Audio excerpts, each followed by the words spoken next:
तो अभी हाल ही हम एक रिलेटिव के यहाँ गए थे चंडीगढ़।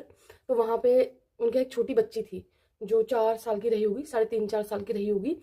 तो जब हम उनके यहाँ गए, उन्होंने चाय सर्व करी, तो वो जो बच्ची थी वो बार बार रो रही थी कि मुझे ये कप उठाने दो, मुझे ये कप, मतलब मुझे चाय पीने दो, मुझे कप उठाने दो। तो उसकी जो दादी है बार बार उसे यही समझाती कि बेटा तुम्हारे लग जाएगी, गर्म है, तुम्हारे चोट लग जाएगी, तुम्हारा हाथ जल जाएगा। लेकिन बच्ची नहीं मान रही थी। अब वो छोटी है, वो नहीं मान रही थी, उसे चाहिए था, वो कप उसे उठाना था।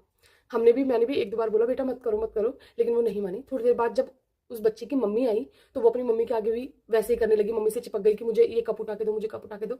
मुझे लगा शायद हो सकता है अब मम्मी 1-2 झापड़ लगाने वाली है अपने बच्चे के, क्योंकि वो नहीं मान रही थी।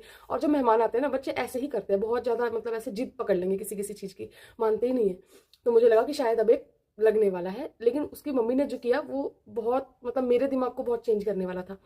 उसकी मम्मी ने क्या किया कि वो कप उन्होंने उठाया गरम गरम, और उठा के मतलब अपनी बेटी के पास कर दिया, और उसे बोला कि इसे मतलब तुम नीचे से इसे पकड़ लो।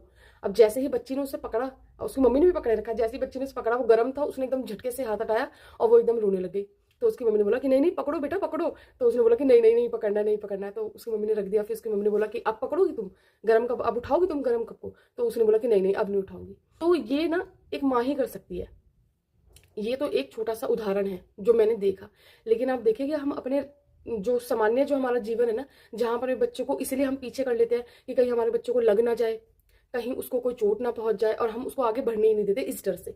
लेकिन कई बार बच्चों को करने देना चाहिए। जब तक वो गिरेंगे नहीं ना, तब तक वो समझेंगे नहीं। कई चीजें ऐसी होती है, आप बचपने में तो उनको रोक लो किसी किसी चीज से, लेकिन बड़े होकर बच्चे वही चीज करते हैं क्योंकि उन्हें पता नहीं है कि वो सही है या गलत है। और फिर वो जब गिरते हैं तब ज्यादा चोट होती है। ये भी देखना हम माता पिता का ही काम है कि अगर हम कुछ ऐसा उनको उपाय दे रहे हैं कि चलो ठीक है तुम्हें कुछ करना है तो कर लो, तो उसमें कुछ भी करने नहीं दिया जाए। उसे सिर्फ इतनी ही आजादी दी जाए कि वो एक खड्डे में ही गिरे, उससे कम ही चोट आए, सिर्फ वही काम दिया जाए। अगर हमें दिख रहा है कि आगे बहुत बड़ी खाई है जिसमें से बच्चा कभी निकल नहीं पाएगा, तो ऐसी सिचुएशन में भी हमें अपने बच्चों को नहीं डालना चाहिए।